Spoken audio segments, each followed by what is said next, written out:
Touch studios ఛానల్లో మీ personal and business promotions కి కింది నెంబర్ను సంప్రదించండి. మీరు నిజం ఒప్పుకోవట్లేదు, ఇప్పటికీ పార్టీ వెనకేసుకు రావాలి కాబట్టి మాట్లాడుతున్నారు. జరిగింది తిరిగి మళ్ళీ బీజేపీలోకి రా అంటే మీరు వెళ్తారా? వెళ్ళారా? ఇప్పుడు ఏదో పుల్ల పెట్టాలనే ప్రయత్నం మీరున్నారు, దాంట్లో ఆ ఉచ్చులో నేను పడను. కానీ ఇప్పుడు ఉన్న మినిస్టర్స్ ఎవరు కూడా, పువ్వాడ అజయ్ కుమార్ ఏమైపోయింది అసలు? అరే ఎందుకు వారు కనబడుతున్నారు కదా, కనబడుతున్నారు సార్. ఇప్పుడు మీరు యూట్యూబ్ ఓపెన్ చేసి మీరు ఇప్పుడు నిరంజన్ రెడ్డి గారు టీఆర్ఎస్ గవర్నమెంట్ ఉన్నప్పుడు పాసిబిలిటీ గానీ 500 గ్యాస్ సిలిండర్, కాంగ్రెస్ వచ్చాక ఎట్లా పాసిబిలిటీ అయింది? కాంగ్రెస్ స్కీమ్స్ శాంపుల్ స్కీమ్స్ అయిపోయింది, అది కూడా అందరికి అమలు కావడం లేదు. రాజు యువ వికాసం పెడతామని చెప్పి ఊర్లు మొత్తం ప్రచారం. మరీ ముఖ్యంగా బట్టి విక్రమార్క గారు అయితే డబ్బేసి కొట్టిండు, మొత్తం 6,250 కోట్లు ఇస్తానా అని చెప్పేసి. ఎక్కడ పోయినాయి ఆ మాటలు? ప్రెసెంట్ ఇప్పుడున్న మినిస్టర్స్ లలో మీ దృష్టిలో అసలు ఈ మినిస్టర్ అన్ఫిట్ అన్న పర్సన్ ఎవరున్నారు? ఫిట్ అయినటువంటి వాళ్ళు ఎవరున్నారు కదా చెప్పండి. ఆయన ముఖ్యమంత్రి ఫిట్ గా లేడు, యథా రాజా తదా మంత్రి. కొండా సురేఖ గారు ఈ రోజు వ్యవహరిస్తున్నటువంటి తీరు ప్రజలు తలదించుకునే విధంగా ఉంది. Telangana it is our best ఆజాయే సో ఎవరు ఇప్పుడు ఇంగ్లీష్ వస్తేనే నాయకుడు అవుతా నాకు అర్థం కాదు. మన భాషలో మనం మాట్లాడతాం, ఏముంది అందరూ మనకు వచ్చిన భాష మనం మన మాతృభాష అండి, మనం గర్వంగా ఫీల్ కావాలి. మనం తెలుగు వాళ్ళ మన తెలుగులో మాట్లాడతాం, కానీ వచ్చిరాని హిందీ వచ్చిరాని ఇంగ్లీషు అవి మాట్లాడి మా వరంగల్ పరుగు తీస్తుంది. టీఆర్ఎస్ లోకి వచ్చాక మీ గొంతుని మీరే నొక్కేసుకొని సైలెంట్ గా ప్రజల్లో తిరుగుతున్నారు అనేది అయితే జనాల్లో ఒక బలంగా వినపడుతుంది. చాలా తప్పది అంటే నేను అదే అంటున్నాను. నన్ను నమ్మి నాకు ఓటేసినటువంటి వాళ్ళు ఏం కావాలి? ఓకే, మిలినం కాబోతుంది టీఆర్ఎస్ బీజేపీలో. మీ పార్టీలో అగ్రనాయకురాలైన కవితక్క ద్వారా అందరూ మాట్లాడుకుంటారు. మిలినం అనేది జరిగే అవకాశం ఉందా? మిలినం అయితే మీలాంటి నాయకుల పరిస్థితి. హరీష్ రావు గారు దానికి సమాధానం చెప్పారు. I think that is the best answer. ఏనుగుల రాకేష్ రెడ్డి గారి ఫ్యూచర్ టార్గెట్ ఏంటంటే మీరు ఏమంటారు? నేను ఎమ్మెల్యే కావాలనుకున్నా, వాస్తవం చెప్తున్నా. ఓకే, దురదృష్టవశాత్తు నాకు టికెట్ రాలేదు, అయితే నేను ఎమ్మెల్యే వాస్తవం చెప్తున్నా. నేను భూమి ఆకాశం ఏకం చేశానని గెలుచుకున్నాను. సో మీరు వచ్చినాక కూడా 1,80,000 కోట్ల రూపాయలు అప్పు చేసిన కదా, ఆ అప్పుతో మీరేం చేసిండ్రు? ఒక ప్రాజెక్ట్ కట్టిందా? ఒక ఇటుక పేర్చిందా? మరి ఏం చేసిండ్రు మీరు అప్పులు చేసి? కాంగ్రెస్ పార్టీ దగ్గర సమాధానం లేదండి. నాకు అదే అర్థమైతలేదు. రాష్ట్రంలో 4 కోట్ల జనాభా, 4 కోట్ల జనాభాలో ఒక్క మునగాడు కూడా లేడానికి మంత్రివర్గంలో పెట్టుకోవడానికి 18 నెలలు అయింది. ఏం జరుగుతుంది అసలు ఈ రాష్ట్రంలో? ఇప్పుడు కేసీఆర్ ఒక వర్గం ఉన్నారు, కేటీఆర్ ఒక వర్గం ఉన్నారు, హరీష్ రావు గారు ఒక వర్గం ఉన్నారు. కొత్తగా లెటర్ లీకేజ్ తో కవిత గారు డైరెక్ట్ బయటపడ్డారు. ఇదంతా వర్గాలు అంటారా? దేనికోసం అంటారు? ఇదంతా ప్రతిపక్ష హోదా నుంచి అధికార పార్టీలోకి రావడానికి స్ట్రాటజీయా, లేదు అంటే టీఆర్ఎస్ లో ఉన్నటువంటి ఏ నాయకుడు సరే మీరు అనుకున్న దానికి సమాధానం కూడా పార్టీ నుండి వస్తుంది ఏదో ఒక సందర్భంలో. దాని మీద పుచ్చిపోయినటువంటి గుంజలతోని పంజరేసి ఎట్లుంటుందో అట్లున్నది కాంగ్రెస్ పార్టీ మంత్రివర్గం. అది ఎప్పుడు కూలిపోయేది తెలియదు. అవును, ఎప్పుడెప్పుడు రేవంత్ రెడ్డి దిగిపోతాడా అని చెప్పేసి గోతికాడ నక్కల్లాగా మంత్రులందరూ వెయిట్ చేస్తాను. ఇంత లాంగ్ గ్యాప్ లో మళ్ళీ విజయశాంతి గారిని పాలిటిక్స్ లోకి తీసుకొచ్చి ఒక మినిస్టర్ హోదా కల్పించడానికి దానికి స్ట్రాటజీ ఏముంది ఉంటారు? వారు ఒక మహిళ కావడం, ఓ గ్లామర్ ఉన్నటువంటి ఒక సినీ నటి కావడం, అంటే పాపులర్ నాయకురాలు బహుశా అదే ఎలిజిబిలిటీ అనుకుంటున్నారు కావచ్చు. ఇదే మీడియా ఇదే మంత్రులను ఆకాశానికి ఎత్తింది ఆ రోజు ప్రభుత్వంలో ఉన్న. ఇప్పుడు ఏం చేస్తుంది? ఆ మీడియాని మళ్ళీ కాంగ్రెస్ పార్టీలో ఉన్నటువంటి మంత్రులు ఇంద్రుడు చంద్రుడు ఇలాంటి సూర్యులు ఎక్కడ దొరకరు మనకనే చెప్తా ఉంటాం. ఇప్పుడు 6 నెలలనే బీఆర్ఎస్ పార్టీ జెండా పట్టుకుని రోడ్ ఎక్కింది అనుకోండి, మీరేమంటారు? మీడియా మీరేమంటారు? పసుగుడ్డ అండి, ఇప్పుడే మీరు ప్రాణం తీస్తారా, వాళ్ళ గొంతు నొక్కుతారా? మొన్ననే వచ్చి మీరు 10 ఏళ్ళు పరిపాలిస్తే ఏం కాదు, కానీ ఇప్పుడు వాళ్ళు 6 ఏళ్ళు పరిపాలిస్తేనే మీరు రోడ్ ఎక్కుతారా అని చెప్పేసి మీలాంటి వాళ్ళు మాట్లాడారు. ఎగ్జాంపుల్ డైరెక్ట్ వేరే చెప్తాం, తీన్మార్ మల్లన్న కానీ వీళ్ళందరూ కూడా తెల్లారు లేస్తే బ్లాక్ మెయిలర్ లేదంటే కొన్ని నిందలు మోస్తున్న వాళ్ళని కూడా గ్రాడ్యుయేషన్ ఓటర్స్ నమ్మి మరి ఏ విధంగా మళ్ళీ కాదని వాళ్ళు ఓటేయడానికి కారణం ఏంటంటారు? అంటే రాజకీయ నాయకుడి జీవితం అంత ఈజీగా ఉండదు.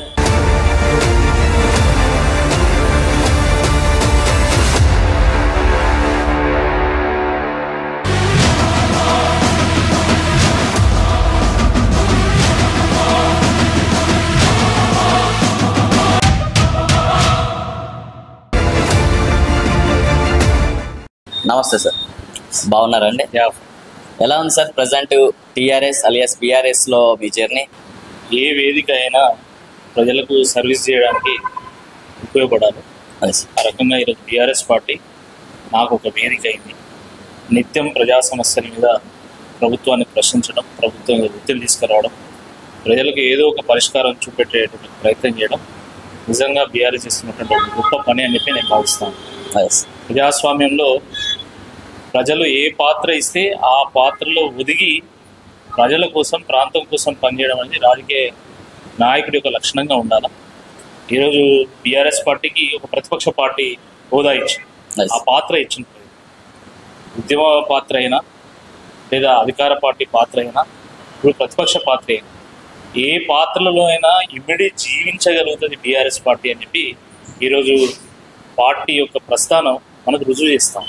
అంటే ఇప్పుడు మీరు అన్నారు సార్, ప్రత్యక్ష హోదాలో ప్రతిపక్ష హోదాలో ఉండి ప్రశ్నిస్తుంది టీఆర్ఎస్ పార్టీ, ఏ హోదా అయినా కానీ దాన్ని న్యాయం చేస్తుంది అని 100% ప్రశ్నిస్తుందా సార్? 100% పక్కా, దాంట్లో అనుమానమే. చాలా వరకు ప్రశ్నించడం కన్నా కూడా ఇప్పుడు ప్రజెంట్ సిచ్యువేషన్ చూసుకుంటే హాట్ టాపిక్స్ పదవుల కోసం కొట్టుకోవడమే సరిపోతుంది అని చెప్పి జనాలు అనుకుంటున్నారు టీఆర్ఎస్ పర్పస్ లో. దేనికంటారు అది? రాజకీయ పార్టీలో భిన్నాభిప్రాయాలు ఉంటాయి, భేదాభిప్రాయాలు కూడా ఉంటాయి. కానీ కేవలం దాన్నే ప్రామాణికంగా తీసుకోరు. రాజకీయ పార్టీ అన్నప్పుడు ఎంతోమంది నాయకులు ఉంటారు, వేల మంది, లక్షల మంది కార్యకర్తలు ఉంటారు, ఒక్కరితో ఒక అభిప్రాయం ఉంటుంది. ప్రజాస్వామ్యానికి అది బలమే అయితే తప్ప బలహీనం కాదు నా ఉద్దేశం. కానీ మీరు ఒక్కటి గమనించాలి, నిజంగా బీఆర్ఎస్ పార్టీ ప్రశ్నిస్తుందా అని అడుగుతున్నాను. ఈ రాష్ట్రంలో ఎప్పుడు ఎవరికి ఏ ఆపద వచ్చినా కూడా ఆపద్ బాంధవుడుగా నిలబడ్డది బీఆర్ఎస్ పార్టీ. ఉదాహరణకి మీరు హైడ్రా తీసుకోండి, మూసీ తీసుకోండి, లగ్చర్ల తీసుకోండి, ఫ్యూచర్ సిటీ విషయం తీసుకోండి, హెచ్సియు తీసుకోండి, గురుకులాల విషయం తీసుకోండి, GO 46, GO 29, fee reimbursement, scholarship, ఏ ఇష్యూ వచ్చినా ప్రజలకు ఈరోజు గుర్తుకొచ్చేది BRS party. Okay, BRS party గలమ దొక్కితే వాళ్ళు మన గలమై వినిపిస్తారు. ఓకే, మనకు ఒక బాట చూపెడతారు, ఒక ఆశను చిగురింపజేస్తారు అనేటువంటి నమ్మకం ఈరోజు ప్రజల్లో ఉన్నది. అంటే దానికి బీఆర్ఎస్ పార్టీ గత 18 నెలల్లో చేసినటువంటి ఒక పని కారణం. ఎక్కడ ఏ ఆపద వచ్చినా కూడా నిస్సంకోచంగా ప్రజల కోసం నిలబడ్డది బీఆర్ఎస్ పార్టీ. ఓకే, ఉద్యమించింది బీఆర్ఎస్ పార్టీ, ప్రజలకు దాని ఫలాలు కూడా తీసుకొచ్చింది. మీరు చూడండి, హైడ్రా విషయంలో కోర్టు తీర్పు వచ్చింది, మూసీ విషయంలో కోర్టు తీర్పు వచ్చింది, లగచర్ల విషయంలో కోర్టు తీర్పు వచ్చింది, హెచ్సియు విషయంలో కోర్టు తీర్పు వచ్చింది. ఎవరు కారణం దానికి? ఒకటి ప్రజలకు అండగా నిలబడ్డటువంటి బీఆర్ఎస్ పార్టీ. నేనేమంటున్నా అంటే, మీరు అన్నారు ఇప్పుడు ప్రజలకు అండగా నిలబడ్డ బీఆర్ఎస్ అని. ఇక్కడ ప్రజలు బదులు టీఆర్ఎస్ గవర్నమెంట్ ఒక స్ట్రాటజీ యూజ్ చేసి కేటీఆర్ గారు యువతని రెచ్చగొట్టి జనాల్లోకి పంపించేసి వీళ్ళు మంచిగా సోషల్ మీడియాలో దాన్ని హైలైట్ చేసుకుంటున్నారు అని చెప్పి ప్రజలు అనుకుంటున్నారు. దానికి మీరేమంటారు? ఇప్పుడు లగచర్లో రైతులను కూడా బీఆర్ఎస్ పార్టీ రెచ్చగొట్టిందా? అంటే ప్రత్యక్షంగా జనాల్లోకి వచ్చి ఫైట్ చేశారా? కేటీఆర్ గానీ, కేసీఆర్ గానీ, హరీష్ రావు గానీ, కవితక్క గానీ ప్రజలే. ఇప్పుడు నేనేమంటున్నా అంటే, ప్రజలే ఉద్యమిస్తున్నారు, ప్రజలకు బాసటగా బీఆర్ఎస్ పార్టీ నిలబడుతున్నారు. అరే తెలంగాణ ఉద్యమంలో కూడా ప్రజలు ఉద్యమించిండు, ప్రజలే పోరాటం చేసిండు, దానికి నాయకత్వం బీఆర్ఎస్ పార్టీ వహించింది. ఈ రోజు కూడా కాంగ్రెస్ పార్టీ హయాంలో జరుగుతున్నటువంటి అన్యాయాల మీద, అక్రమాల మీద, అరాచకాల మీద, నియంతృత్వ పాలన మీద ఈరోజు ప్రజలు ఉద్యమిస్తే ప్రజలకు బాసటగా బీఆర్ఎస్ పార్టీ నిలబడుతుంది. మీరు చూడండి, లఘుచర్ల విషయంలో అక్కడ ఉన్నటువంటి నా గిరిజన లంబాడా సోదరులు వాళ్ళు ఉద్యమించండి, అక్కడ ఉన్నటువంటి మహిళలు ఉద్యమించండి, వాళ్ళ పోరాటానికి వెన్నుదన్నుగా నిలిచింది బీఆర్ఎస్ పార్టీ. హెచ్సియు విషయంలో హెచ్సియు విశ్వవిద్యాలయ విద్యార్థులు అద్భుతమైనటువంటి మడమదిప్పని పోరాటం చేసినాం, దానికి బీఆర్ఎస్ పార్టీ బాసటగా నిలబడ్డది. హైడ్రాలో స్థానిక ప్రజలు, సామాన్యులు, అతి సామాన్యులు గలమై వాళ్ళు పోరాటం చేస్తే బీఆర్ఎస్ పార్టీ బాసటగా నిలబడ్డది. నేనేమంటున్నా అంటే సార్, బాసటకు నిలబడ్డది అది ఓన్లీ సోషల్ మీడియా పరంగానే బాసటకు నించుంది, కానీ ప్రత్యక్షంగా జనాల్లోకి ఎందుకు వచ్చి వాళ్ళు ఒక ఫ్లే కార్డ్ పట్టుకోనో రోడ్డు మీద కూర్చోనో ఎందుకు ప్రశ్నించట్లేదు, ఎందుకు ధర్నాలు చేయట్లేదు? ఎవరు చెప్పిందండి? లగచర్ల ఇష్యూ అది ఉద్భవించినప్పుడు కేటీఆర్ గారు మహబాద్లో వారు సభ పెడితే ఇసుకరాలనంత జనం. ఓకే, దాని తర్వాత ప్రభుత్వం వెనక్కి తగ్గింది. హైడ్రా విషయంలో అనేక ప్రాంతాల్లో కేటీఆర్ గారు, హరీష్ రావు గారు వారు స్వయంగా వారు పర్యటించారు. ఓకే. మూసీ విషయంలో కూడా మూసీ పరిసర ప్రాంతాల్లో వారు పర్యటించారు. హెచ్సి విషయంలో ఎందుకు వెళ్ళలేదంటే విశ్వవిద్యాలయంలో రాజకీయాలు తీసుకొచ్చిందని చెప్పేసి బదనాం చేస్తారనే ఉద్దేశంతో వారు పోలే. గురుకులాల విషయంలో మా పార్టీ ప్రతి నాయకుడు గురుకులాలు తిరిగారు. నేను ఉదాహరణకి నేనే ఒక 5 గురుకులాలు విజిట్ చేసి అక్కడ ఉన్నటువంటి సమస్యలను పరిశీలించి పరిశోధన చేసి నేను కొంత ఆ గురుకులాలకు కొంత సహకారం చేసి ఉన్న విషయాలను ప్రజలకు చూపెట్టేటువంటి ఒక ప్రయత్నం కూడా చేయడం జరిగింది. కాబట్టి అట్లేం లేదు, అంటే దశలు ఉంటాయండి. ఒక్కో దశలో ఒక్కో రకమైన పోరాటం ఉంటుంది. ఇప్పుడు ప్రజల్లో అసంతృప్తి ఉంది, ప్రజలే మేము పోరాటం చేస్తామని చెప్పేసి వాళ్ళు రోడ్ ఎక్కుతున్నారు, ఇది ఒక దశ ఉంటుంది. దాని తర్వాత ప్రజల ఉద్యమానికి బీఆర్ఎస్ పార్టీ బాసటగా నిలవడం, దాని తర్వాత బీఆర్ఎస్ పార్టీ ముందు నిలబడి పోరాటం చేసేటువంటి దశ కూడా వస్తుంది. ఇప్పుడు 6 నెలలనే బీఆర్ఎస్ పార్టీ జెండా పట్టుకుని రోడ్ ఎక్కింది అనుకోండి, మీరేమంటారు? మీడియా మీరేమంటారు? పసిగుడ్డండి, ఇప్పుడే మీరు ప్రాణం తీస్తారా, వాళ్ళ గొంతు నొక్కుతారా, మొన్ననే వచ్చింది, మీరు 10 ఏళ్ళు పరిపాలిస్తే ఏం కాలే కానీ ఇప్పుడు వాళ్ళు 6 ఏళ్ళు పరిపాలించనే మీరు రోడ్ ఎక్కుతారా అని చెప్పేసి మీలాంటి వాళ్ళు మాట్లాడతారు. కేసీఆర్ గారు ఒక పరిణతి కలిగినటువంటి నాయకుడు, ఒక ఉద్యమ నాయకుడు, 5 దశాబ్దాల రాజకీయ అనుభవం గడించినటువంటి ఒక నాయకుడిగా వారు కొంత సమయం ఇవ్వాలి. ప్రభుత్వం కూడా వాళ్ళు అన్ని వనరులను సమకూర్చుకోవడానికి, ఆ సమస్యను అర్థం చేసుకోవడానికి, వాళ్ళ పరిష్కారాలు కనుగొనడానికి కొంత సమయం ఇవ్వాలనేటువంటి ఉద్దేశంతో సంవత్సరంన్నర మేము వెయిట్ చేయడం జరిగింది. దాని తర్వాత మొన్న వరంగల్లో ఎల్కతుర్తి చౌరస్తాలో జరిగినటువంటి సభ ద్వారా ఒక శంఖారావాన్ని పూరించడం జరిగింది. ఒక సమ్మక్క సారక్క జాతరలో ఒక దసరా పండుగలాగా మొన్న సభ జరిగింది. మీరు చూసిండు. నా భూతో నా భవిష్యత్తు, ఏ రాజకీయ పార్టీ కూడా అలాంటి సభ నిర్వహించదు. ఆ రకంగా అద్భుతమైనటువంటి ఒక సభను నిర్వహించాము. లక్షల మంది స్వచ్ఛందంగా రావడం జరిగింది. ఎవరికి ఒక రూపాయి ఇవ్వలే, కేవలం ట్రాన్స్పోర్ట్ తప్ప. మీరు పాయింట్కి వచ్చారు. సభ వల్ల శంఖారావం పూరించారు. రానున్న రోజుల్లో 100% పార్టీ అధికారంలోకి రావడం కోసం శంఖారావం పూరించారంటున్నారు కదా.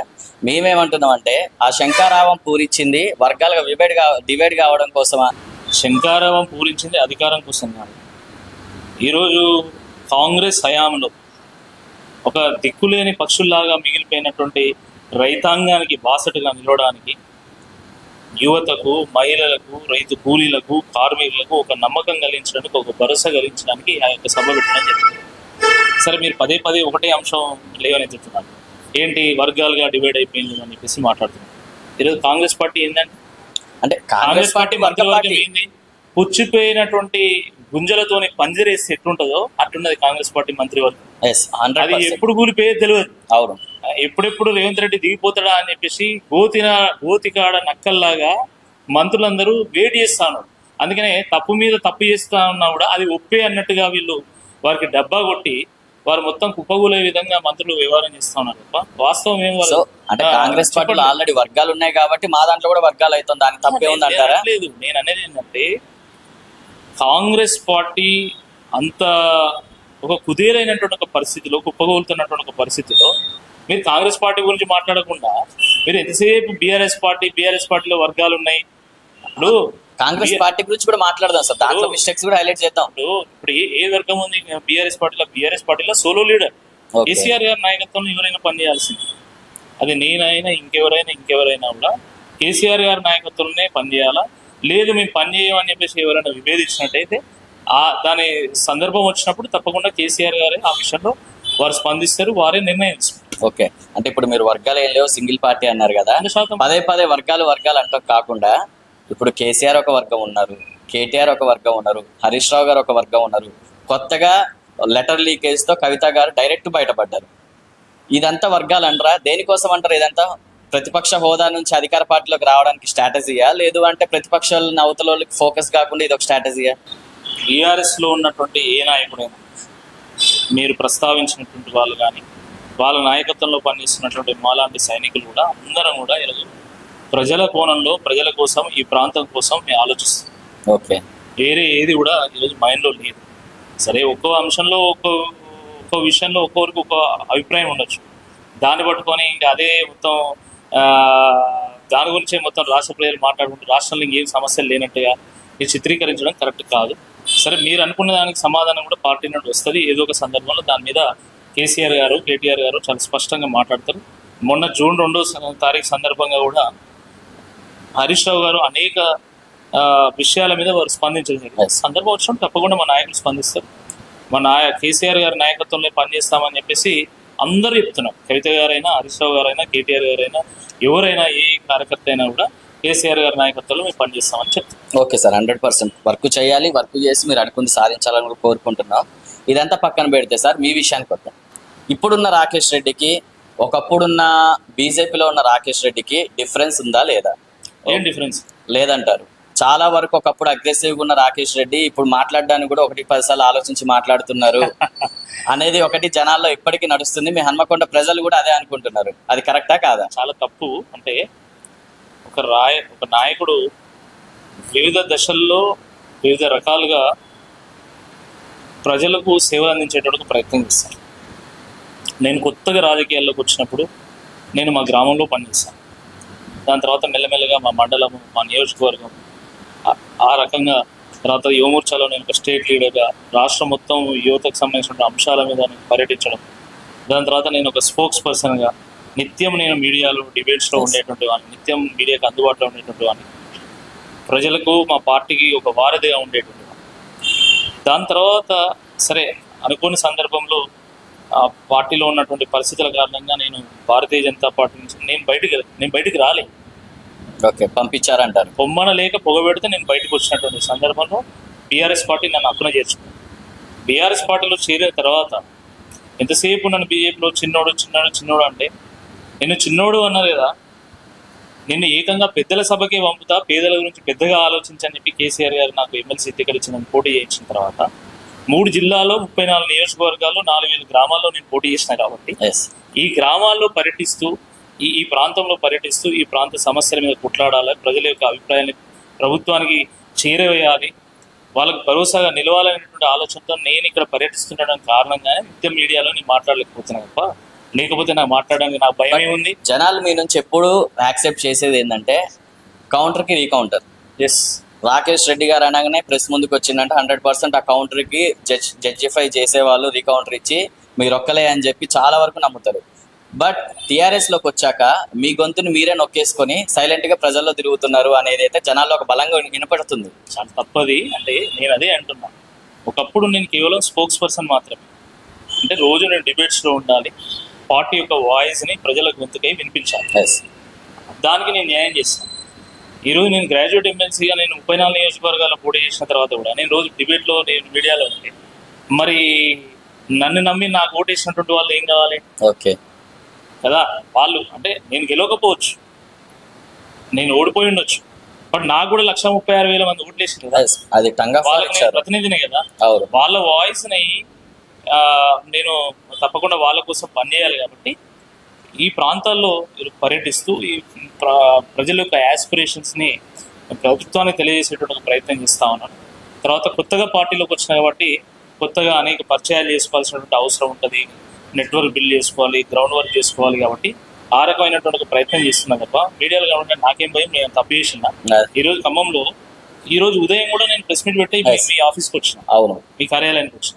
కాబట్టి ఆ రకంగా నిత్యం నేను బీఆర్ఎస్ పార్టీ కార్యాలయం తెలంగాణ భవన్ నుండి బీఆర్ఎస్ పార్టీ హెడ్ క్వార్టర్స్ నుండి నేను నిత్యం మీడియాలో మాట్లాడుతూ ఉన్నాను. అనేక అంశాలు. ఈరోజు గ్రూప్ 1 ఇష్యూ లేవనెత్తింది ఎవరు? నేను కాదా. జియో 46 లీడ్ చేస్తున్నది ఎవరు? నేను కాదా. కొండా సురేఖ రాజన్న కోడలను, వేములవాడ రాజన్న కోడలను కబేలాలకు పంపిస్తే దాని మీద గలమెత్తింది నేను. దాని మీద వేములవాడకి వెళ్ళి మా కేటీఆర్ గారి ఆదేశం ప్రకారం కోడెను వేములవాడ రాజన్నకు సమర్పించింది నేను. ఆ రకంగా అనేక ఇష్యూస్ ఈ సందర్భం వచ్చినప్పుడు తప్పకుండా దాన్ని ప్రస్తావిస్తున్నాను, దానికోసం పోరాటం చేస్తున్నాను. ఈరోజు జియో 46 విషయంలో కానీ లేకపోతే యువతకు సంబంధించినటువంటి అనేక అంశాల్లో కేటీఆర్ గారు నన్నే నాయకత్వం వహించమని చెప్పారు, పోరాటం చేయమని చెప్పిండు, ముందు నిలబడమని చెప్పిండు. వారి సూచన ప్రకారం నేను తప్పకుండా విద్యార్థులతోనే యువతతోనే మమేకమై నేను పనిచేస్తా ఉన్నాను. కాబట్టి అంటే ఎట్లుంటుంది అంటే అక్కడికి నేను స్పోక్స్ పర్సన్ కాబట్టి మీకు మీడియాలో కనబడ్డాను, ఇక్కడ ఒక పబ్లిక్ లీడర్ కావడానికి నాకు అవకాశం ఇచ్చింది కాబట్టి ఎక్కువ పబ్లిక్తో మమేకం అవుతున్నా తప్ప నాకు ఏం భయం ఉంటుంది. ఒకటి. రెండవది ఏంటంటే ఇప్పుడే కాంగ్రెస్ ప్రభుత్వం వచ్చింది కాబట్టి తెల్లారలేసే రేవంత్ రెడ్డి గారు తిట్టడం తప్ప ఇంకేం పని లేదు అని ప్రజలు అనుకోవద్దు. దానికి ఒక సమయం సందర్భం రావాలనే ధోరణితో కూడా కొంచెం వేచి చూసే ధోరణి ఫస్ట్ 1 year అవలంబించడం. నేనే కాదు అనేక మంది నాయకులు కూడా అదే చేశారు, నేను కూడా అదే చేసిన. But I'm always among the public. గెలుపు ఓటములతో సంబంధం లేదు, పార్టీతో సంబంధం లేదు. ఏ పార్టీ అయినా కూడా మనకు ఒక వేదికే, ఆ వేదికను ఉపయోగించుకొని how far you reach out to the people and how far you serve the people అనేది ముఖ్యమైనటువంటి అంశం. సో నా ప్రయత్నం నేను చేస్తా ఉన్నా. పార్టీ కూడా నాకు అన్ని అవకాశాలు ఇచ్చింది. మీరు ఖమ్మం, నల్గొండ, వరంగల్, నేను 3 జిల్లాలు తిరుగుతూనే ఉంటాను. ముఖ్యంగా యువతకు సంబంధించినటువంటి విషయాలు, తర్వాత ఉద్యోగస్తులకు సంబంధించినటువంటి అంశాలు, తర్వాత మా వరంగల్ కాకతీయులకు సంబంధించిన ఇట్లాంటి అంశాల మీద నేనే ఎక్కువగా మాట్లాడుతున్నాను. సార్ మీరు చూసుకుంటే వెల్ ఎడ్యుకేటెడ్, బిట్స్ బిలానీలో ఎడ్యుకేషన్ కంప్లీట్ చేసి రాజకీయాల్లోకి వచ్చారు. రాజకీయాల్లోకి వచ్చిన తర్వాతకి మీరు eligibility candidate for graduate MLC. But graduates ఎందుకు మిమ్మల్ని రిజెక్ట్ చేశారు అన్నట్టు? అంటే ప్రజలు ఒక్కో సందర్భంలో ఒకరికి ఓటేస్తారు. వాస్తవానికి ఏం జరిగింది, నేను బీజేపీ నుండి బీఆర్ఎస్కి అసెంబ్లీ ఎన్నికల ముందు రావడం, దాని తర్వాత అసెంబ్లీ ఎన్నికల్లో బీఆర్ఎస్ పార్టీ ఓటమి పాలు కావడం, దాని తర్వాత ఈవెన్ ఎంపీ ఎన్నికల్లో కూడా చాలా చోట్ల బీఆర్ఎస్ పార్టీ ఆశించిన ఫలితాలు సాధించకపోవడం, అంటే ఒక సీటు కూడా గెలవలేదు, చాలా చోట్ల ఈవెన్ 3rd కూడా వచ్చింది. అటువంటి ఆ నేపథ్యంలో నాకు బీఆర్ఎస్ పార్టీ నుండి టికెట్ వచ్చింది. సరే, అయినా కూడా ఈ వచ్చిన అవకాశాన్ని మనం పూర్తిగా సద్వినియోగం చేసుకోవాలనేటువంటి ధోరణితో నేను ఒక మంచి, మీరు అన్నట్టుగా ఒక ఎలిజిబుల్ క్యాండిడేట్ నిలబడ్డాడు కాబట్టి ఈయన గెలిపియాలి అని చెప్పేసి కేటీఆర్ గారు, హరీష్ రావు గారు, మా బీఆర్ఎస్ పార్టీ కార్యకర్తల ఘనమంతా కూడా మేము ప్రయత్నం చేశాం. వాస్తవానికి 100% ప్రయత్నం చేసాం. ఉన్న అనేక ఆర్డ్స్కి అగేన్స్ట్గా పోరాటం చేశాం. అంటే ఉద్యోగస్తులు కానీ, యువత కానీ, లేకపోతే అన్ఎంప్లాయిడ్ యూత్ కానీ, ఆ సెక్షన్లో నేను పోటీ చేయడం, దాని కారణంగా గెలుస్తాననుకున్న నేను ఓడిపోయాను. బట్ నేను ఆ రోజు కూడా నేను ఎన్నికల క్యాంపెయిన్లో నేను చాలా చోట్ల చెప్పాను. నేను ఖమ్మంలో కానీ ఇంకా ఇతర ప్రాంతాల్లో కూడా నేను క్యాంపెయిన్లో చెప్పిన అంశం ఏంటంటే, నేను గెలిచినా ఓడినా నేను ప్రజల మధ్యలో ఉంటా. ముఖ్యంగా ఆ రోజు జియో 46 విషయంలో, ఉద్యోగాల విషయంలో చాలా అసలు అదే డిసైడ్ చేసింది ఎన్నికలు వాస్తవానికి ఫలితాలు. అప్పుడు నేను చాలా స్పష్టంగా చెప్పిన, నేను గెలిచినా ఓడినా మీ సమస్యల మీద నేను పోరాటం చేస్తానని చెప్పాను. నేను ఓడిపోయినా కూడా నేను వాళ్ళ కోసం పోరాటం చేసిన. మోస్ట్లీ సార్, ఇప్పుడు మీకు ఓట్లు వేసింది సాధారణ ప్రజలు కూడా కాదు, మ్యాక్సిమం చదువుకొని సొసైటీ మీద ఒక నాలెడ్జ్ ఉన్న వాళ్ళు.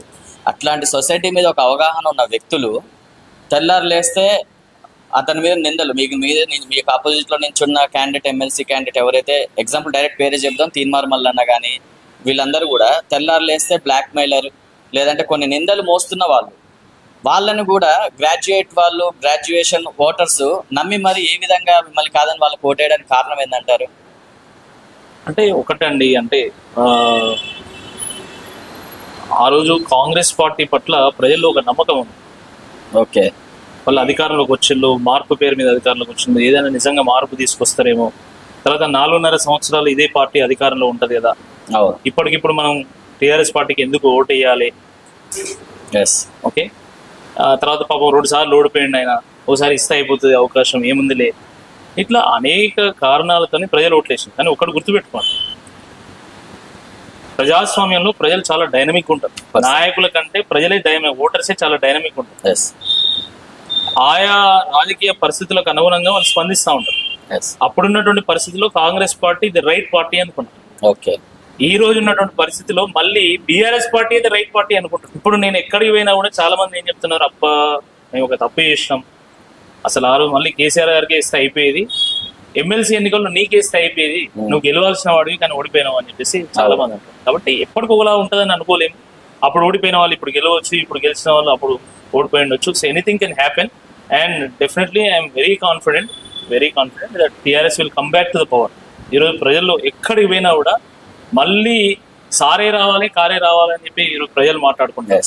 మీరు చూడండి, ఎగ్జాక్ట్లీ 7.5 కాలం ముందు వరకు కేసీఆర్ గారు ఉండే, అప్పుడు వచ్చిన రైతు బంధు ఇప్పుడు ఎందుకు వస్తలేదు, అప్పుడు వచ్చిన రైతు బీమా ఇప్పుడు ఎందుకు వస్తలేదు, అప్పుడు వచ్చిన కళ్యాణ లక్ష్మి ఇప్పుడు ఎందుకు రావట్లేదు, అప్పుడు వచ్చిన కేసీఆర్ కిట్ ఇప్పుడు ఎందుకు రావట్లేదు, షాదీ ముబారక్ ఇప్పుడు ఎందుకు రావట్లేదు, అప్పుడు వచ్చిన 24 గంటల కరెంట్ ఇప్పుడు ఎందుకు రావట్లేదు, అప్పుడు వచ్చిన సాగునీరు ఇప్పుడు ఎందుకు రావట్లేదు. ఈ రకంగా అనేక ప్రశ్నలకు ఈరోజు కాంగ్రెస్ పార్టీ దగ్గర సమాధానం లేదు. అంటే ఒకటే ఒక సమాధానం చెప్తున్నారు, అప్పుడప్పుడు ఇప్పుడు మేము ఓడిస్తున్నాం కాబట్టి రావట్లేదు అంటున్నారు. నేను అదే అడుగుతున్నా, ఎగ్జాక్ట్లీ 7.5 కాలము అమలైనప్పుడు 7.5 మొత్తం అప్పుల పాలైపోయిందా?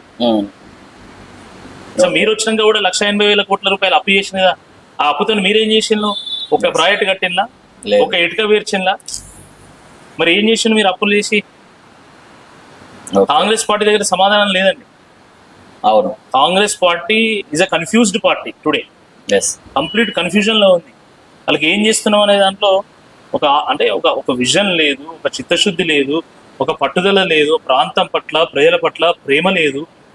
ఏం చేస్తారు కాంగ్రెస్ పార్టీ? ఈరోజు మీరు రాహుల్ గాంధీ గారు ఇచ్చినటువంటి మాటకు ఈరోజు సమాధానం లేదు, ప్రియాంక గాంధీ గారు ఇచ్చినటువంటి మాటకు సమాధానం లేదు, రేవంత్ రెడ్డి గారి ఇచ్చిన మాటకు విలువ లేదు. ప్రజలు ఎట్లా నమ్ముతారు మిమ్మల్ని? అయితే సింపుల్ లాజిక్ సార్. అంటే ఒక పార్టీకి నేను సపోర్ట్ గా మాట్లాడుతున్నాను కాదు.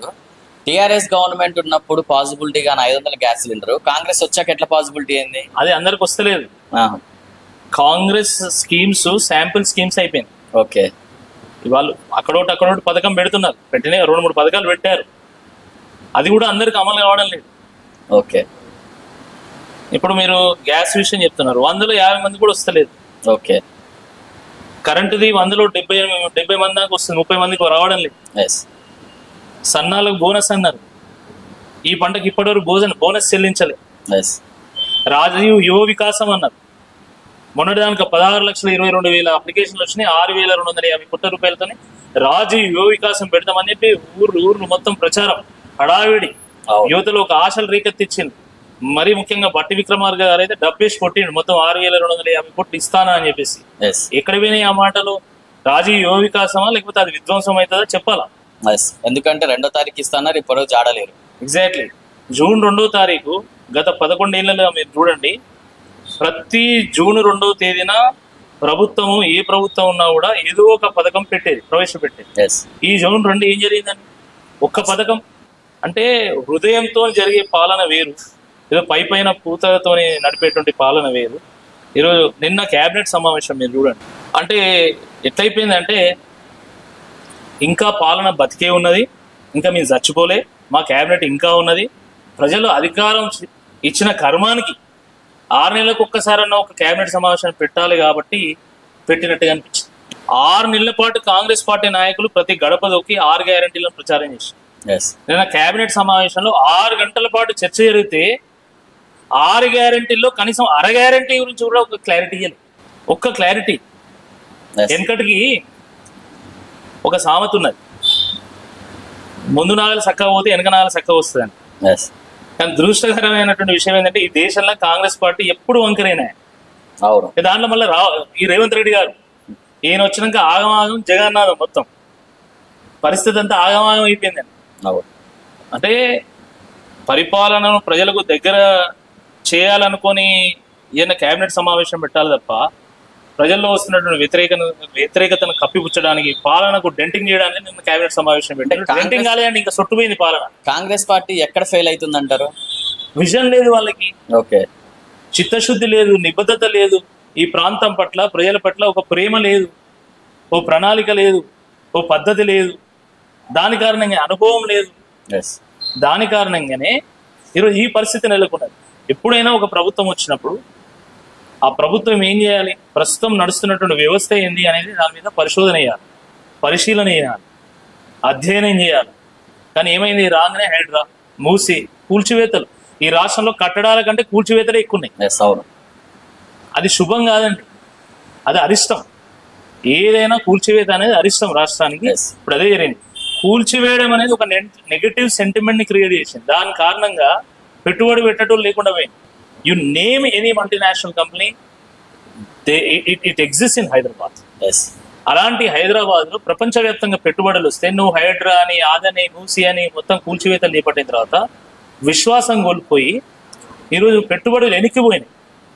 ఒక రియల్ ఎస్టేట్ వ్యాపారి ఈరోజు ఒక బిల్డింగ్ కట్టాలంటే స్క్వేర్ ఫీట్ కి ఇంత అని చెప్పి ముక్కు బిండు వసూలు చేస్తున్నారు. కాంట్రాక్టర్లు బిల్లులు చెల్లించమంటే డైరెక్ట్, మీకు తెలుసు ఇక నేను పేరు చెప్పాను, ఒక మంత్రి, ఆ మంత్రి గారి భార్య డైరెక్ట్ ఇంత కమిషన్ కావాలని తీసుకుంటున్నారు. డైరెక్ట్ కాంట్రాక్టర్లు పోయి ఆర్థిక శాఖ మంత్రి ఛాంబర్ ముందు ధర్నా చేసి. మరి ఇది ప్రజాపాలన ఎట్లయితే? పర్సెంటేజ్ల పాలన కదా. అభివృద్ధి విషయంలో పోటీ పడాల్సినటువంటి మంత్రులు ఈరోజు పర్సెంటేజ్ల విషయంలో, దందాల విషయంలో పోటీ పడుతున్నారు. మనిషికో దుకాణం తెరిచింది. ఇప్పుడు మీరు అన్నారు చూసారా ధర్నా అని, అది మీరు వేరేలాగా పోర్ట్రే చేశారు. వాళ్ళు బిల్స్ కోసం వెయిట్ చేస్తుంటే మీరు దాన్ని ధర్నా లాగా పోర్ట్రే చేశారు. చాలా తప్పండి. ఈ రోజు మీరు ఏ కాంట్రాక్టర్ నిన్న ఇదే విషయం చెప్తారు. ఓకే. పర్సెంటేజ్ లేనిది బిల్లు పాస్ కాదు. అందుకే ఇది ప్రజాపాలన కాదు, పర్సెంటేజ్ల పాలన అని చెప్పి స్వయంగా కాంట్రాక్టర్లే చెప్తున్నారు. దీనికి ఏం సమాధానం చెప్తారు ఈరోజు? మరి బట్టి విక్రమార్క గారు ఆర్థిక శాఖ మంత్రి, ముఖ్యమంత్రి రేవంత్ రెడ్డి గారు సమాధానం చెప్పాలా? కాంగ్రెస్ పార్టీ నాయకులు చాలా మంది, అంటే అందరినీ నేను జనరలైజ్ చేసి చెప్పలేను కానీ చాలా మంది కార్యకర్తల నుండి మొదలు పెడితే అగ్రశ్రేణి నాయకుల వరకు ఈరోజు దుకాణం తెరిచినాడు. ఎక్కడ వీలైతే అక్కడ దుకాణం తెరిచి కూర్చున్నారు. ఎందుకంటే కాంగ్రెస్ పార్టీ మళ్ళీ వచ్చేది సచ్చేది లేదు, దొరికినంత దోచుకోవాలి, దంచుకోవాలి, దోపిడీ చేయాలి, జేబులు నింపుకోవాలి అనేటువంటి ఆలోచనతోనే కాంగ్రెస్ పార్టీ నాయకులు పరిపాలన చేస్తున్నారు తప్ప నిజంగా ప్రజలకు మేలు చేయాలని ఇక్కడ ఉందా? అంటే ఇంత ఘోరం అంటే నిన్న ఒక మిత్రుడు చెప్తున్నాడు, ఎంజేబీ స్కూల్స్ ఉన్నాయి కదా, అవును, ఎంజేబీ స్కూల్స్ లో అడ్మిషన్ కావాలంటే 30,000 వసూలు చేస్తున్నారు ఎన్ఎస్సీఐ నాయకులు. ఓకే. ఇచ్చిన ఆయన నాకు చెప్పిండు, డైరెక్ట్ ఇచ్చిన ఆయనే చెప్పిండు. ఇంకేం మాట్లాడతాం? రాష్ట్రంలో ఎప్పుడైనా జరిగిందా ఇది? అవును. ఇండ్ల లిస్ట్ లో పేరు రావాలంటే పైసలు అడుగుతున్నారు. ఒక గురుకులంలో రెసిడెన్షియల్ పాఠశాలలో మీకు అడ్మిషన్ రావాలంటే పైసలు అడుగుతున్నారు. దేంట్లో పైసలు అడిగారు మీరు? ఇంకా కాంగ్రెస్ పార్టీ కరప్షన్, 2 కౌల పిల్లలండి. టీఆర్ఎస్ పార్టీలో తీసుకోలేదంటారా? కళ్యాణ లక్ష్ముల కోసం, వాటి కోసం, డబుల్ బెడ్రూమ్స్ కోసం. తప్పు. టీఆర్ఎస్ పార్టీలో అమలు చేసినటువంటి అనేక పథకాలు, దాదాపు 99% of the schemes DBT, okay, direct benefit transfer. మీరు అనొచ్చు కొంతమంది నాయకులు తీసుకున్నారు. ఆ నాయకుల వల్లనే ఈరోజు బీఆర్ఎస్ పార్టీ అధికారం కోల్పోయింది. కొంతమంది ఉండొచ్చు, నేనేమో మొత్తం 100% పర్ఫెక్ట్ గా ట్రాన్స్పరెంట్ గా జరిగిందని నేను చెప్పడం లేదు, కొన్ని ఉండొచ్చు, కానీ అవి కూడా ఉండకూడదు. అవును. కాబట్టి కాంగ్రెస్ పార్టీ నాయకులు మళ్ళీ వాళ్ళ అధికారం రావాలనుకుంటున్నారా, లేకపోతే అధికారం సస్టైన్ చేయదలుచుకున్నారా లేదా అనేది వాళ్ళు ఆలోచించుకోవాలి. అంటే సార్, ఇప్పుడు మీకున్న అవగాహన ప్రకారం ప్రెసెంట్ ఇప్పుడున్న మినిస్టర్స్లలో మీ దృష్టిలో అసలు ఈ మినిస్టర్ అన్ఫిట్ అన్న పర్సన్ ఎవరున్నారు? ఫిట్ అయినటువంటి వాళ్ళు ఎవరున్నారు? గది చెప్పండి నాకు.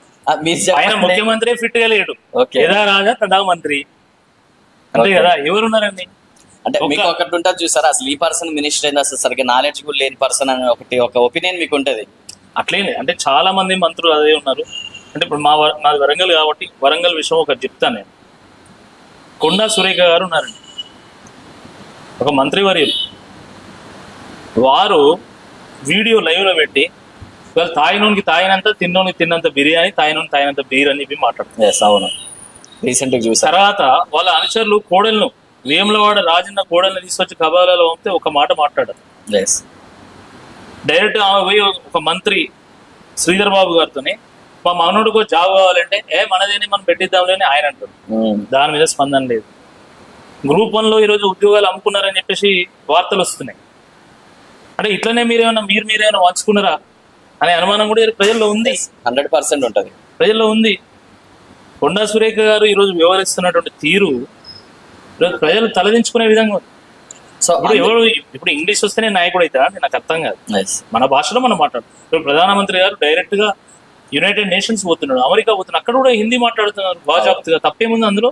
మనకు వచ్చిన భాష మనం మన మాతృభాష అండి, మనం గర్వంగా ఫీల్ కావాలి. మనం తెలుగు మన తెలుగులో మాట్లాడదాం. కానీ వచ్చిరాని హిందీ, వచ్చిరాని ఇంగ్లీషు అవి మాట్లాడి మా వరంగల్ పరువు తీస్తున్నారు. అవును, చాలా ట్రోల్స్ కూడా అవుతూనే ఉన్నాయి. ఎగ్జాక్ట్లీ. కాబట్టి అంటే నేను ఒక మచ్చుకు చెప్పాను నేను, ఆ రకంగా మంత్రుల వ్యవహారం ఈరోజు తెలంగాణ పరువు తీసే విధంగా ఉంది తప్ప తెలంగాణ ప్రతిష్టను పెంచే విధంగా లేదు. సో అందుకే కేబినెట్ విస్తరణలో కూడా సురేఖ గారికి అవకాశం కోల్పోవచ్చు, ఉన్న మినిస్టర్ తీసేయచ్చు అనేది కూడా ఒకటి నడుస్తుంది. వారిని తీసేస్తే చాలా మంది తీయాలి. మరి ఓకే, మిగతా వాళ్ళు ఏం పెద్ద పేర్లు చెప్పండి మీ నోటి నుంచి. ఎవరు అంటే నేను అదే అంటున్నా, అలా ఒక 2-3 మినాయిస్తే ఎవరికి అంత ఎలిజిబిలిటీ కూడా లేదండి. ఓకే, దుకాన్లు తెరిచిండ్లు, ఇష్టం వచ్చినట్టుగా జేబులు నింపుకుంటున్నారు. ఇక వాళ్ళు ఏమైనా శుద్ధపూసలా? వాళ్ళు పెద్ద మంత్రివర్గంలో రాణించడానికి. అసలు కాంగ్రెస్ పార్టీలో అసలు స్వచ్ఛమైన నాయకులు ఉన్నారా? నాకు అదే అర్థమైతలేదు. రాష్ట్రంలో 4 కోట్ల జనాభా, 4 కోట్ల జనాభాలో ఒక్క మునగాడు కూడా లేడా అని మంత్రివర్గంలో పెట్టుకోవడానికి? 18 నెలలు అయింది. విద్యాశాఖ మంత్రి లేడు, హోంశాఖ మంత్రి లేడు, మున్సిపల్ శాఖ మంత్రి లేడు. ఏం జరుగుతుంది అసలు ఈ రాష్ట్రంలో? కాబట్టి మొన్న మా మిత్రుడు ఆయన ఏమంటుండు, అన్నయ్య జనాలే అప్లికేషన్ పంపాలి, ఎందుకంటే కాంగ్రెస్ పార్టీలో వాళ్ళకి మునగాలు సిపాయిలు లేరు, ఎవరు కూడా మంత్రివర్గంలో ఫిట్ అయ్యేంత కెపాసిటీ ఎవరికి లేదు. మనం కూడా అప్లికేషన్ పంపిద్దాం, మమ్మల్ని తీసుకోండి మంత్రివర్గాన్ని. కానీ అంత ఈరోజు జోక్ అయిపోయింది. అవును, 18 నెలలు గడుస్తున్నా కూడా మీరు మంత్రివర్గాన్ని కూడా విస్తరణ చేయలేనటువంటి ఒక నిస్సాయ స్థితిలో ఎందుకున్నారు అది చెప్పండి మీరు. 100% ఆ విషయంలో 100% ఫెయిల్ అయినట్టు కాంగ్రెస్. ఎగ్జాక్ట్లీ. ప్లస్ ఇంకొకటి, ఇప్పుడు ఏదైతే ఇప్పుడు మీరు అన్నారు మినిస్టర్స్ కూడా ఎవరు పర్ఫెక్ట్గా లేరు అని, దగ్గర 40 సంవత్సరాల నుంచి ఏ పార్టీ అధికారంలో ఉన్నా కానీ మినిస్టర్ హోదా ఉన్నా తుమ్మల నాగేశ్వరరావు గారు ఎలిజిబిలిటీ కాదంటారా? నేను అదే అంటున్నాను. అంత సీనియర్ నాయకులు కూడా. నేను ఇప్పుడు కాంగ్రెస్ పార్టీ నాయకులు అసలు నాయకులే కాదు, అందరూ కరప్టే, వాళ్ళకి పరిపాలన అసలే చేత కాదు అని నేను చెప్పడం లేదు. ప్రతి పార్టీలో మంచి నాయకులు ఉంటారు, ప్రజలకు మేలు చేసేటువంటి వాళ్ళు ఉంటారు, ప్రజల గురించి ఆలోచించకుండా కేవలం వాళ్ళ గురించి ఆలోచించుకునేటువంటి వాళ్ళు కూడా ఉంటారు. మంత్రివర్గంలో 12 మంది ఉంటే ఓ 2-3 మినాయిస్తే అసలు ఎవరికి అంత ఆ స్థాయి, ఆ చిత్తశుద్ధి, ఆ నిబద్ధత కూడా లేదు అని అనిపిస్తుంది. సో ఇప్పుడు కొత్తగా ఈ త్వరలో కూడా కేబినెట్ విస్తరణ జరుగుతుంది, దాంట్లో విజయశాంతి గారికి మినిస్టర్ ఇచ్చే అవకాశం ఉంది అన్నారు. ఇంత లాంగ్ గ్యాప్ లో మళ్ళీ విజయశాంతి గారిని పాలిటిక్స్ లోకి తీసుకొచ్చి ఒక మినిస్టర్ హోదా కల్పించడానికి దాని వెనక స్ట్రాటజీ ఏముందో ఉంటారు? అంటే వారు ఒక మహిళ కావడము, ఒక గ్లామర్ ఉన్నటువంటి ఒక సినీ నటి కావడం, పాపులర్ ఫిగర్ కావడము, అంటే పాపులర్ నాయకురాలు అందరికి. అంటే విజయశాంతి అంటే తెలంగాణలో గ్రామాన తండాలో గూడెంలో కూడా తెలుసు. బహుశా అదే ఎలిజిబిలిటీ అనుకుంటున్నారు కావచ్చు. ఇప్పుడు ఒక వ్యక్తి గురించి నేను మాట్లాడలేదు నా ఉద్దేశం కాదు, కానీ ఓవరాల్గా ఈరోజు పాలన పడకేసింది కాదు, పాలన పాడెక్కింది. ఆ రకంగా వాళ్ళ యొక్క వ్యవహారం నడుస్తూ ఉంది.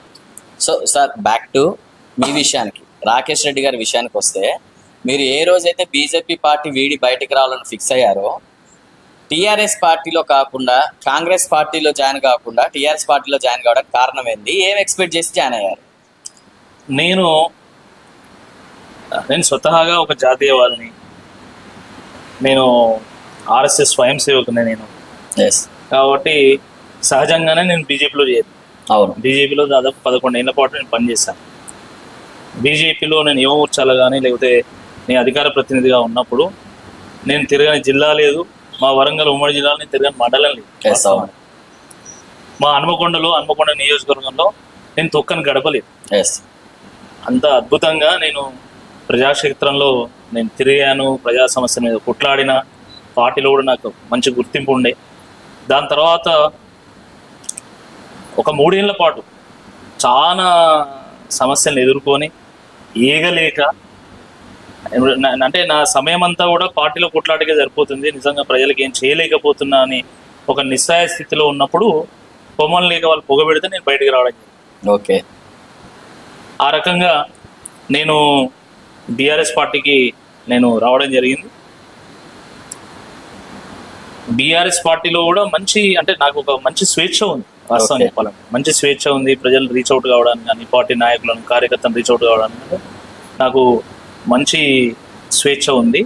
కాంగ్రెస్ విషయానికి వస్తే నేను ఒక స్వయం సేవకుని, నేను ఎగ్జాక్ట్లీ ఆపోజిట్ ఐడియాలజీ ఉన్నటువంటి పార్టీకి నేను పోలేను. ఓకే. కాబట్టి నేను ఒక తెలంగాణ వాణిని వినిపించేటువంటి ఒక పార్టీ, తెలంగాణ పేగుబంధమైనటువంటి టీఆర్ఎస్ పార్టీ అయితే మన ప్రాంతం కోసం పనిచేసినట్టుగా ఉంటుంది అనేటువంటి ఆలోచనతో నేను రావడం జరిగింది. అదేవిధంగా కేటీఆర్ గారు కూడా, ఎందుకంటే వారు కలిసినప్పుడు వారు చెప్పింది ఏంటంటే, నేను ఒక 25 ఏళ్ళు 30 ఏళ్ళు రాజకీయాల్లో నేను యాక్టివ్ రోల్లో ఉంటాను, మన ప్రాంతం కోసం పనిచేయాలనే ఒక అభిలాషతో ఉన్నా నేను, నాకు నీలాంటి వాళ్ళు కావాలి, మనం కలిసి ప్రయాణం చేద్దామని చెప్పి వారు ఇచ్చినటువంటి పిలుపు నాకు బాగా నచ్చింది. ఓకే. ఒక డైనమిక్ లీడర్. అవును, ఒక డైనమిక్ లీడర్. కేటీఆర్ గారి మీద అనేక అభిప్రాయాలు మనం వింటూ ఉంటాము, కానీ వారు చాలా ఫెయిర్గా ఉంటారు, ట్రాన్స్పరెంట్గా ఉంటారు, అయింది చెప్తారు, లేనిది చెప్తారు, ముక్కుసూటిగా ఉంటారు. కాబట్టి ఆ విషయం నాకు బాగా నచ్చింది. ఓకే. దాని తర్వాత పల్లా రాజేశ్వర రెడ్డి గారు, వారు ఒక పద్ధతిలో పనిచేసేటువంటి నాయకుడు, వారు కూడా మాట్లాడిన తర్వాత నాకు నమ్మకం అనిపించింది. పల్లా రాజేశ్వర రెడ్డి గారు మీకు బాగా సపోర్టెడ్ పర్సన్ గా నించున్నారు పార్టీలోకి వచ్చాక అని చెప్పి ఒకటి వినిపించింది, వాస్తవమే కదా? అంటే నన్ను సంప్రదించింది రాజేశ్వర రెడ్డి గారు. మొదట వారితోనే నేను మాట్లాడాను, దాని తర్వాత కేటీఆర్ గారు వారితో మాట్లాడాను. రాజేశ్వర రెడ్డి గారు ఒక మంచి అనుభవం ఉన్నటువంటి నాయకుడు, ఒక నేపథ్యం ఉన్నటువంటి నాయకుడు, పార్టీలో కానీ ప్రజల్లో చురుగ్గా ఉండేటువంటి ఒక నాయకుడు, అనేక అనుభవాలు, అంటే ఒక 2 ఎమ్మెల్సీలు గెలిచిన అనుభవము, ఒక ఎంపీ పోటీ చేసినటువంటి అనుభవం, ఒక ఎమ్మెల్యేగా అద్భుతంగా రాణిస్తున్నటువంటి అనుభవము మాలాంటి వాళ్ళకు ఎన్నో పాఠాలు నేర్పిస్తాయి, ఒక దారి చూపెడతాయి. కాబట్టి నేను అంటే వారి నేతృత్వంలో నేను చాలా కాలం నుండి ప్రయాణం చేస్తూ ఉన్నాను. అదేవిధంగా కేటీఆర్ గారు కూడా ఎప్పుడైనా అంటే ఎవరి స్కిల్ తగ్గట్టు వాళ్ళకు ఒక పాత్రను అప్పచెప్తారు. అవును, అది బాగా సార్. మోస్ట్లీ ఇప్పుడు చూసుకుంటే మీరు ఆల్రెడీ బీజేపీలో చాలా సంవత్సరాలు ప్రయాణం చేశారు, ఇప్పుడు టీఆర్ఎస్లోకి వచ్చో 2 సంవత్సరాలు కావస్తుంది. ఈ రెండిట్లో ఎక్కువ అనుబంధం, ఎక్కువ ఫ్రీడమ్, ఎక్కువ మీకు ఫ్రీ హ్యాండ్స్ ఇచ్చిన పార్టీ ఏది? మీకు ఎక్కువ ఓన్ తీసుకున్న పార్టీ ఏది? రెండిట్లో ఏది బ్యాలెన్స్ అనిపిస్తుంది మీకు? అంటే నేను బీజేపీని ఎక్కువ ఓన్ చేసుకున్నాను. ఓకే. ఇక్కడ బీఆర్ఎస్ పార్టీ నన్ను ఎక్కువ ఓన్ చేసుకున్నాను. ఓకే. సహజంగా నేను 11 ఏళ్ళు పనిచేసినప్పుడు నేను కంప్లీట్గా లీనమై పనిచేసిన. అవును, ఇది నా పార్టీ అనే ధోరణితో నేను చాలా బలమైనటువంటి పోరాటాలు చేసిన. వాస్తవం మీరు ఆలోచించండి, 10 ఏళ్ళు టీఆర్ఎస్ పార్టీ అధికారంలో నిక్కచ్చిగా నేను నిలబడేది అనేక అంశాల మీద. ఇక్కడ compromise, there is no compromise. అవును, ఆ రకంగా నేను పోరాటం చేసిన. ఇష్యూస్ బేస్డ్గా, నేను పర్సన్ బేస్డ్గా ఎప్పుడు నేను చేయలేదు. బీఆర్ఎస్ పార్టీకి వచ్చినాక నేను వాళ్ళని ఓన్ చేసుకున్నానంటే వాళ్ళు నన్ను ఓన్ చేసుకున్నది ఎక్కువ. ఓకే. తక్కువ సమయంలోనే నాకు ఒక టికెట్ ఇచ్చారు. టికెట్ ఇచ్చి పోటీ చేసి ఓడిపోయినాక కూడా మళ్ళీ నాకు ఏదో ఒక టాస్క్ అసైన్ చేయడం, నమ్మడము, అది అద్భుతంగా అనిపించింది. బీజేపీతో ఉన్న అనుబంధం పెద్దది కదా. నేను 11 ఏళ్ళు పనిచేశాను. చిన్న కార్యకర్త నుండి నేను అధికార ప్రతినిధిగా ఒక గుర్తింపు ఉన్నటువంటి నాయకుడు నేను ఎదిగిన. కాబట్టి నాకు డెఫినెట్గా దాంతో అనుబంధం ఎక్కువ ఉంటుంది. కానీ ఇళ్ళకు వచ్చిన తర్వాత నన్ను నమ్మిన పార్టీ కోసం నేను ఏదైనా చేయాలనేటువంటి ఒక సంకల్పం నాలో డెవలప్ అయింది. కాబట్టి దీంతో కూడా మంచి అనుబంధం. సో సార్, మీరు ఇప్పుడు బీజేపీలో చాలా ఇయర్స్ రన్ చేశారు కదా మీ జర్నీని. చాలా వరకు బీజేపీ ఎలక్షన్స్ టైంలో నెక్ ఆఫ్ ది మూమెంట్ ఈసారి అధికారం అందే అని అనుకున్న మూమెంట్లో కొన్ని డిసిషన్స్ తీసుకొని సెల్ఫ్ గోల్ వేసుకొని ఆటోమేటిక్గా ఓడిపోయే పొజిషన్కి వస్తుంది. దానికి కారణం ఏంటంటారు? అసలు ఎందుకు అధికారంలోకి రాలేకపోతుంది? అంటే 2 విషయాలు ఉంటాయి రాజకీయాల్లో నేను అనుకుంటున్నాను. నాకు తక్కువ అనుభవం, నాకున్న అనుభవంతో నేను చెప్పగలిగేది ఒకటి, ప్రజా సమస్యల మీద మన చిత్తశుద్ధి ఎంత, మన నిబద్ధత ఏంది, ఆ పరిష్కారానికి మన దగ్గర ఉన్నటువంటి ప్రణాళిక ఏంది. ఓకే, ఈ అన్నిటినీ ముందుకు నడిపే నాయకుడు ఎవరు, ఈ విషయాన్ని బేరీజ్ వేసుకొని ప్రజలు ఓట్లేస్తారు. భారతీయ జనతా పార్టీకి అద్భుతమైనటువంటి అవకాశాలు వచ్చినాయి రాష్ట్రంలో ఎదగడానికి. తెలంగాణ ఉద్యమ సందర్భంలో వచ్చింది. దాని తర్వాత 2014 తర్వాత ప్రతి సందర్భంలో కూడా అవకాశం వచ్చింది. ముఖ్యంగా 5 ఎంపీలు గెలిచిన తర్వాత 2023లో జరిగినటువంటి ఎన్నికల్లో గొప్ప అవకాశం వచ్చింది. అన్ఫార్చునేట్లీ ఏంటంటే ప్రజలు కూడా బీజేపీ వైపు చూసి బీజేపీ గెలిపించాలనే కోరికతో ఉన్నా కూడా సరైనటువంటి నాయకులను ఎంపిక చేయడంలో కొంతమేరకు బీజేపీ ఆశించిన స్థాయిలో పనిచేయదు. అది ప్రజలకు నచ్చలేదు. చాలామంది బయటకు వెళ్ళి, నేను కానీ, రాజగోపాల్ రెడ్డి గారు కానీ, వివేక్ గారు కానీ, విజయశాంతి గారు కానీ, ఇలా అనేక మంది మేము బయటకు వచ్చినటువంటి నేపథ్యంలో మళ్ళీ ప్రజలు కాంగ్రెస్ వైపు ఆల్టర్నేటివ్. అంటే ఇప్పుడు రీసెంట్గా సార్ బీజేపీని కాదని టీఆర్ఎస్లోకి వచ్చారు. ఓకే, ఇక్కడ వరకు హ్యాపీగా నడుస్తుంది. కొత్తగా వచ్చిన టాపిక్ ఏంటంటే, రీసెంట్ ట్రెండింగ్ టాపిక్ ఏంటంటే మిలినం కాబోతుంది టీఆర్ఎస్ బీజేపీలో అని ఒక వార్త నడుస్తుంది. అది కూడా మీ పార్టీలో అగ్రనాయకురాలైన కవితక్క ద్వారా అందరూ మాట్లాడుకుంటున్నారు. దాన్ని మిలినం ఆపు డాడీ అని మొత్తుకుంటుంది. అసలు మిలినం అనేది జరిగే అవకాశం ఉందా? మిలినం అయితే మీలాంటి నాయకుల పరిస్థితి ఏంది? హరీష్ రావు గారు మొన్ననే దానికి సమాధానం చెప్పారు. జూన్ 2వ తేదీన తెలంగాణ భవన్లో జరిగినటువంటి సమావేశంలో దాని స్పష్టత ఇచ్చింది. బీఆర్ఎస్ పార్టీ ఎవరితోనే విలీనం కాదు, ఎవరితోనూ పొత్తులో ఉండదు, స్వతహాగా పోరాటం చేస్తుంది, స్వతహాగా తెలంగాణ వాదం కోసం, తెలంగాణ ప్రజల కోసం, తెలంగాణ ప్రాంతం కోసం కొట్లాడుతుంది అని చెప్పి చెప్పడం జరిగింది. I think that is the best answer that one could give. మరి ఎందుకు సార్ ఇది ఎందుకు వచ్చింది? ఇప్పుడు మీరు అన్నట్టు కలవదు, పొత్తు పెట్టుకోదు అన్నారు కదా. మన శబ్దం చేయందే సౌండ్ రాదు. ఎక్కడో చోట మూమెంట్ కదిలింది కాబట్టి ఈ శబ్దం వచ్చింది. అది వాస్తవమా కాదా? కవిత గారు వ్యాఖ్యలు చేశారు, దాని తర్వాత హరీష్ రావు గారు దాని మీద స్పందించారు. అదే స్పందన, ఇంకేముంటుంది దాన్ని? ఎందుకు 2 డిఫరెంట్ స్పందనలు ఎందుకు వచ్చినా ఒకటే పార్టీలో? హరీష్ రావు గారు స్పందించిన తర్వాత మళ్ళీ నాలాంటి స్పందించాల్సిన అవసరమే లేదు. ఓకే, సో వాళ్ళు చూసుకుంటారు అంటారు. 100%. ఇప్పటికీ మీలాంటి నాయకులందరూ కూడా పైన వాళ్ళు నలుగురు చూసుకుంటారు అని చెప్పి మీరు సైలెంట్ గా ఒకటి చెప్పాలా, అసెంబ్లీ ఎన్నికల్లో బీఆర్ఎస్ పార్టీ ఓటమి పాలైన తర్వాత చాలా మంది పార్టీ ఉండదన్నారు. ఓకే, నేను బీజేపీ నుండి బీఆర్ఎస్లోకి వచ్చిన. బీఆర్ఎస్ పార్టీ ఓడిపోయింది. ఎస్. ఓడిపోయిన తర్వాత చాలా మంది నా వెల్ విషర్స్, నాకు తెలిసినటువంటి వాళ్ళు, మా వరంగల్ వాళ్ళు చాలా మంది, రాకేష్ అసలు ఈ పార్టీ ఉండదు, పోతుంది, నువ్వు అనవసరంగా ఉంటున్నావు, నువ్వు ఇప్పటికైనా బయటికి రా అని చాలా మంది అన్నారు. అటువంటి స్థాయి నుండి ఈరోజు ప్రజలు ఏం మాట్లాడడం, మళ్ళీ బీఆర్ఎస్ వస్తుంది అనే స్థాయికి మళ్ళీ పార్టీ చేరుకున్నారు.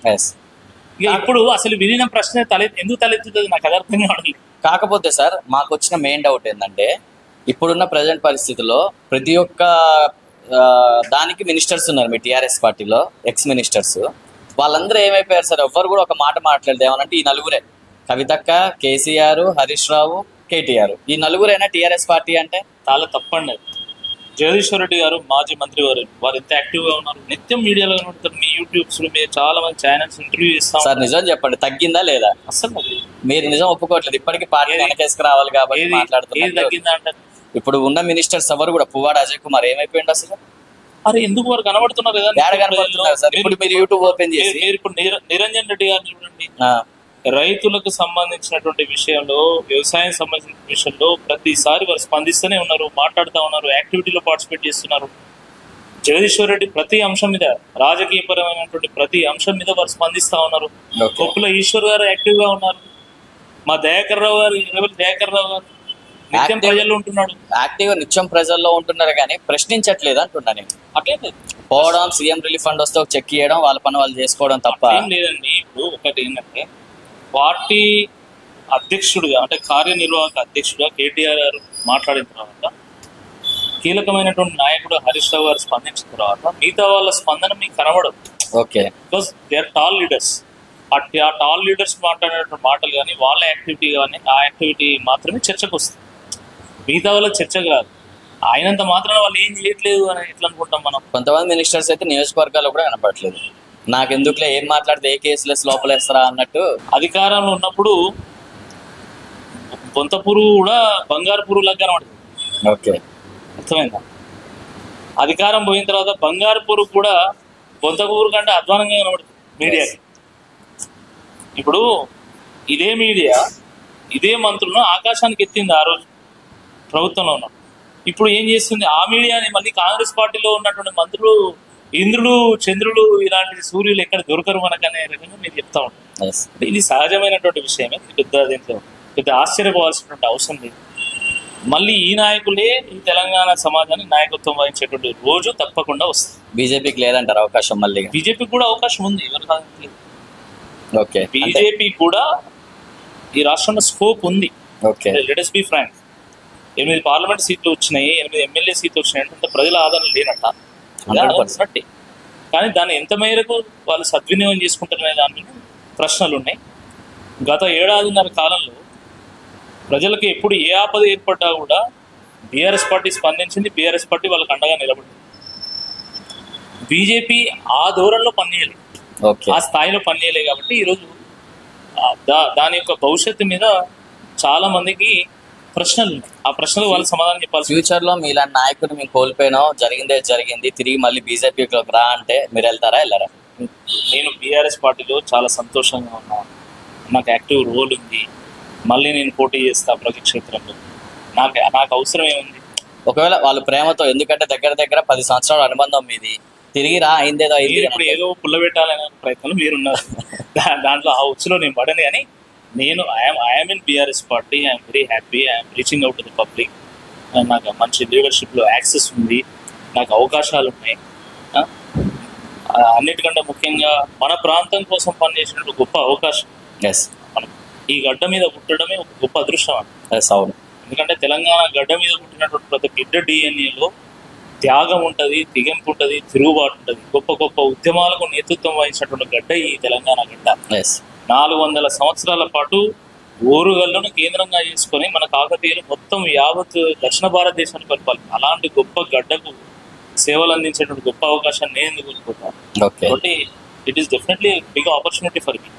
ఎందుకంటే మీలాంటి లీడర్షిప్ కూడా ఇప్పుడున్న యూత్కి చాలా అవసరం సార్.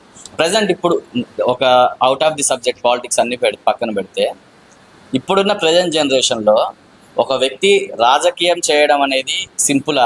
యూత్కి మీరు ఇచ్చే అవగాహన, రాజకీయాల్లోకి వస్తే వామ్మ ఇది ఎంత పెద్ద రిస్క్ లేరా, మనకు అవసరమా, ఇది పెద్ద తలకాయ నొప్పి. మెయిన్లీ రాజకీయాల్లోకి రావాలి అని అంటే ఫస్ట్ ఉండాల్సిన క్వాలిఫికేషన్ కుళ్ళు, కుతంత్రం, డబ్బు.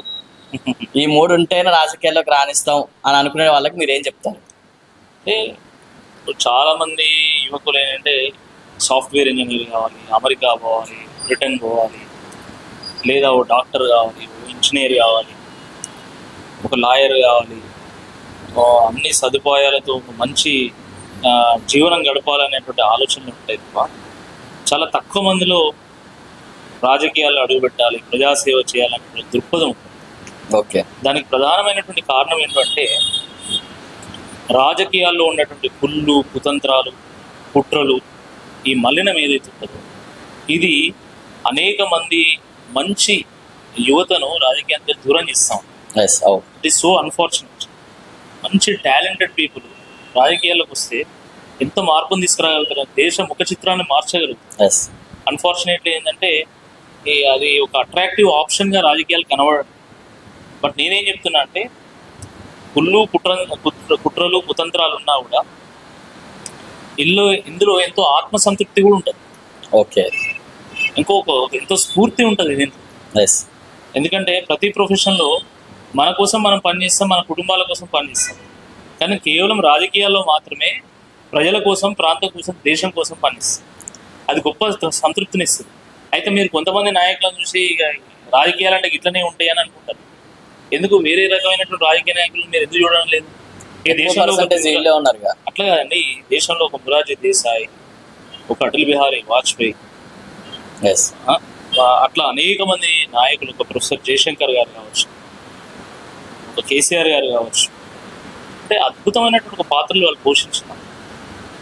చిన్న చిన్న విషయాలు పెట్టి వాళ్ళు ఏదో మరకలు వేసేటువంటి ప్రయత్నం చేయకండి. ఇట్లా అద్భుతమైనటువంటి నాయకులు రాజకీయ క్షేత్రంలో ఉంటారు. చాలా మంది రాజకీయ నాయకులు అంటే వాళ్ళు అందరూ దొంగలు, మొత్తం సంపాదించుకోవడం అట్లేం కాదండి. రాజకీయ నాయకులు తెల్లారు లేస్తే పడుకునేటువంటి వారు. వాళ్ళకు వ్యక్తిగతమైన పనులు ఏమున్నాయండి? ప్రజాక్షేత్రంలో తిరగడం, పెళ్లిలో పోతాం, చావులో పోతాం, ఆపద ఉన్నప్పుడు హాస్పిటల్ పోతాం, ఎవరైనా పోలీస్ స్టేషన్లో పడితే అక్కడికి పోతాం, రెవెన్యూలో ఏదైనా పని ఉంటే అక్కడికి పోతాం, స్కూల్ అడ్మిషన్స్ కోసం పోతాం, కాలేజ్ అడ్మిషన్స్ కోసం పోతాం. ఎవరికి ఏదైనా ఇబ్బంది ఉన్నదంటే వాళ్ళ కార్యకర్తలు ఇళ్లలో పోతాం, ఒక భరోసాని ఇస్తాం, ఒక విశ్వాసాన్ని ఇస్తాం. సమాజానికి ఏదైనా ఆపద ఏర్పడ్డట్టు ఒక విశ్వాసాన్ని కల్పించేటట్టు ఒక విజన్ చూపెట్టగలుగుతాం, ఆవిష్కరించగలుగుతాం. అవును. అంటే రాజకీయ నాయకుడి యొక్క జీవితం అంత ఈజీగా ఉండదండి. మన కుటుంబాన్ని, మన పిల్లల్ని అందరినీ వదిలేసి నిత్యము మనం ప్రజాక్షేత్రంలో ప్రజల కోసం అంకితమైంది. వాస్తవం నిజం చెప్తున్నా, ఒక నాయకుడు తన కుటుంబంతో గడిపేటువంటి సమయం కంటే ఎక్కువ సమయం కార్యకర్తలతో గడుపుతాం. అవును.